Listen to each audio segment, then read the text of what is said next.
नमस्कार, अपना यूपी देख रहे हैं आप और मैं हूं आपके साथ आशा सरमाल। आप देख रहे हैं उत्तर प्रदेश का ये खास बुलेटिन। चलिए शुरुआत करेंगे इस वक्त की बड़ी खबर से ही। अमेठी से बड़ी खबर निकलकर सामने आ रही है, जहां पर पूरी तरह से बयानों को लेकर पलटवार होता हुआ नजर आ रहा है। सतीश चंद्र मिश्रा के बयान पर मोहसिन राजा का पलटवार और प्रबुद्ध वर्ग सम्मेलन में सतीश मिश्रा ने बीजेपी पर गंभीर आरोप लगाए थे और बीजेपी को बताया था प्रदेश के ब्राह्मणों का हत्यारा। यहां पर प्रभारी मंत्री ने सतीश मिश्रा के बयान को निराधार बताया है। लगातार आप देखिए उत्तर प्रदेश के अंदर ब्राह्मण कार्ड किस तरह से खेलने की कोशिश की जा रही थी, लेकिन आज सतीश चंद्र मिश्रा के बयान पर मोहसिन राजा का पलटवार देखने को मिला है, जहां प्रबुद्ध वर्ग सम्मेलन में सतीश मिश्रा ने बीजेपी पर कई गंभीर आरोप लगाए थे और बीजेपी को बताया था प्रदेश में ब्राह्मणों का हत्यारा, क्योंकि मुकम्मल तरीके से इस तरह बयान जो है वो निकलकर सामने आए हैं कि जब अपनी राजनीतिक रोटियां सेकनी है तो उस वक्त अलग अलग समुदाय के लोगों को यहां पर पूरी तरह से वोट बैंक के तौर पर इस्तेमाल करने की कोशिश की जाती है। लेकिन प्रभारी मंत्री ने सतीश मिश्रा के बयान को निराधार बता दिया है और बीजेपी को बताया था यहां पर प्रदेश में ब्राह्मणों का हत्यारा। और साथ ही साथ ये भी समझिए कि सतीश चंद्र मिश्रा के बयान को लेकर आज किस तरह से पलटवार किया गया है, ये देखने वाली बात थी, क्योंकि आज सबसे बड़ी खबर जो है वो अमेठी से देखने को मिल रही है। लगातार उत्तर प्रदेश के अंदर ब्राह्मण कार्ड खेलने की कोशिश की जा रही है। राजनीति पूरी तरह से गर्माती हुई नजर आ रही है, क्योंकि 2022 के चुनाव बिल्कुल पूरी तरह से सर पर हैं और उसी को मद्देनजर रखते हुए हर एक पार्टी का नेता लोगों तक पहुंचने की कवायद जो है वो तेज करके रखा हुआ है, चाहे वो सपा पार्टी हो, मायावती की पार्टी हो या फिर भारतीय जनता पार्टी हो। और लगातार अपने जनाधार को बढ़ाने की कोशिश वहां पर हो रही है। गली गली में पहुंचकर लोगों को किस तरह से अपनी पार्टी के साथ जोड़ने की कोशिश हो रही है, ये भी देखने वाली बात है। लेकिन इस वक्त की बड़ी अपडेट सतीश चंद्र मिश्रा के हवाले से, क्योंकि सतीश चंद्र मिश्रा के बयान पर मोहसिन राजा का पलटवार देखने को मिला है और प्रबुद्ध वर्ग सम्मेलन में सतीश मिश्रा ने बीजेपी पर कई गंभीर आरोप लगाए थे और बीजेपी को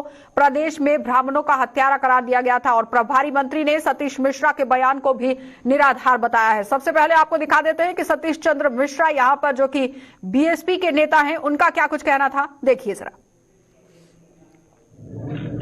दूर का रिश्तेदार कहा नहीं उसको भी उठवा लो, उसकी भी गाड़ी पलटा दिया आपने, उसको मरवा दिया। कितने लोगों की गाड़ी पलटवा के मरवा दिया आपने। कहा कि गाड़ी पलटी फिसल करके और उससे निकले और वो पुलिस वाले के ऊपर हमला कर रहे थे, इसमें गोली मार दी।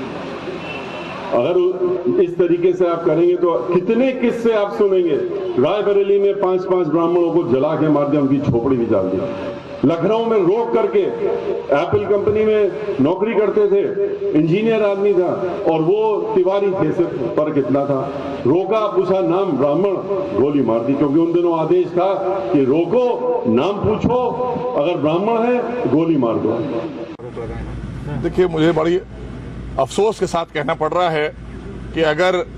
कानून में न्याय दिलाने वाले लोग इस तरह की बात प्रश्न उठाएंगे, चाहे सतीश चंद्र मिश्रा जी हो या असदुद्दीन ओवैसी हो, वो अपनी जाति और अपनी समाज के लोगों को ढूंढते हैं अपराधियों में, और ये भी अपराधियों में अगर इस तरह की बात सतीश चंद्र मिश्रा जी कर रहे हैं तो बड़ा दुर्भाग्यपूर्ण है कि ऐसे लोग देश की सियासत में हैं और इस तरह की बातें करके देश के लोगों को गुमराह करके विकास कार्यों में रोड़ा बनते हैं, देश के निर्माण और विकास में रोड़ा बनने का काम करते हैं। यही बहन जी के टाइम का नारा उनको मैं याद दिलाना चाहता हूं सतीश चंद्र मिश्रा जी को कि तिलक, तराजू और तलवार, इनको मारो 4। तो अब ये नारा किसका था? अब सतीश चंद्र मिश्रा जी इसका जवाब अगर दे देंगे मुझे, वो मेरे बहुत वरिष्ठ हैं, तो मैं चाहूंगा कि ये मैं अपने ब्राह्मण भाइयों को बता दूंगा और अपने वैश्य भाइयों को बता दूंगा, क्षत्रिय भाइयों को बता दूंगा। तो फिलहाल आप देख रहे हैं किस तरह से आरोप प्रत्यारोपों का सिलसिला लगातार जारी होता हुआ नजर आ रहा है। इसी पर बातचीत करने के लिए संवाददाता से भी रुक करेंगे कि आखिर कैसे वहां पर पूरे सूरत हाल जो है वो चलते हुए नजर आ रहे हैं। प्रत्यारोपों का सिलसिला तो देखने को मिल रहा है। एक तरफ सतीश चंद्र मिश्रा यहां पर बयान जारी करते हुए नजर आ रहे हैं कि ब्राह्मणों को किस तरह से गोली मारी जाती थी, और दूसरी तरफ मोहसिन राजा यहां पर पलटवार करते हुए नजर आ रहे हैं कि जरा बता दिया जाए कि सरकार में जो नारा था तराजू, तिलक और तलवार, इनको मारो 4, यानी ये किसका नारा था, जिस तरह से उन्होंने अब प्रश्न यहां पर छोड़ दिया है। इसी पर बातचीत करेंगे। हमारे संवाददाता अमेठी से ही जुड़ चुके हैं हमारे साथ और पूरी तरह से जानकारी इनसे लेना बहुत जरूरी है। तो कुलदीप, ये बताइए, जिस तरह से अब 2022 के चुनाव सर पर है, लेकिन आरोप और प्रत्यारोपों का सिलसिला बदस्तूर जारी है। जी बिल्कुल, आशा अगर बात की जाए तो आगामी विधानसभा चुनाव से पहले यूपी में कहीं ना कहीं फरमाती हुई नजर आ रही है और दूसरी ऊपर जो है गंभीर आरोप लगा रही है। वही कल प्रबुद्ध सम्मेलन को संबोधित करते हुए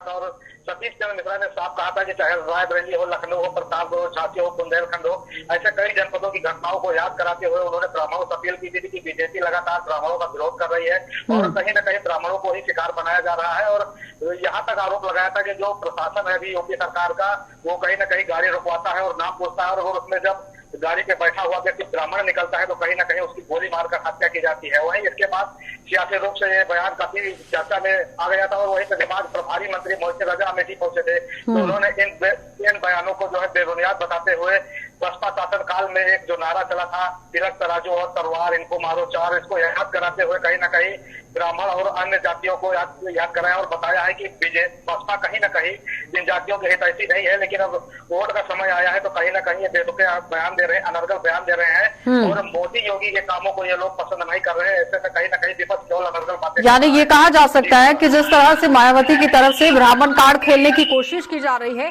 उस पर मोहसिन रजा आज यहाँ पर पलटवार करते हुए नजर आए हैं। जी बिल्कुल, साफ देखा जा सकता है कि जो बीएसपी द्वारा लगातार एक के बाद एक जनपदों में ब्राह्मण सम्मेलन किया जा रहा है, प्रबुद्ध जन सम्मेलन के नाम पे ब्राह्मणों को इकट्ठा करके उनको एक बार एक साथ बीएसपी को वोट देने की अपील की जा रही है, तो कहीं ना कहीं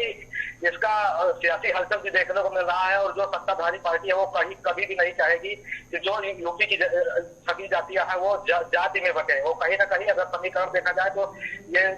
अगर किसी पार्टी की तरफ से हिंदू मुस्लिम का कार्ड खेला जा रहा है तो कोई पार्टी ऐसी भी है जो कहीं ना कहीं जातियों को डिवाइड कर रही है। लेकिन कुलदीप, अगर ग्राउंड की बात की जाए, जब आम जनता से बातचीत करने की कोशिश की जाती है तो उस वक्त आम लोगों का यही कहना होता है कि यहाँ पर सिर्फ और सिर्फ राजनीतिक रोटियां सेकने की कोशिश होती है और जैसे ही ये लोग सत्ता में विराजमान होते हैं तो सब कुछ भूल जाया जाता है।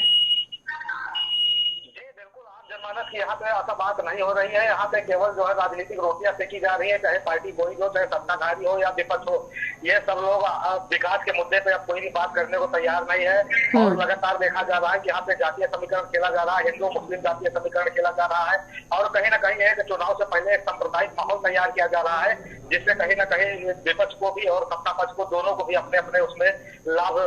निकलता हुआ दिखाई दे रहा है और लगातार एक दूसरी पार्टियां जो है इसी कार्ड को भुनाने में जुटी है। चलिए, बहुत बहुत धन्यवाद कुलदीप जुड़ने के लिए। तो फिलहाल आपने देखा कि कुलदीप हमारे साथ हमारे संवाददाता अमेठी से जुड़े हुए थे, जो पूरी जानकारी दे रहे हैं कि किस तरह से सूरत हाल जो है वो अब बनते हुए नजर आ रहे हैं, क्योंकि समीकरण आप देखिए किस तरह से बन रहा है उत्तर प्रदेश के अंदर। अमेठी में जिस तरह से यहाँ पर बयानों का सिलसिला शुरू कर दिया गया है, आरोप और प्रत्यारोप जो है वो लगातार यहाँ पर देखने को मिल रहे हैं। चलिए आगे बढ़ जाएंगे और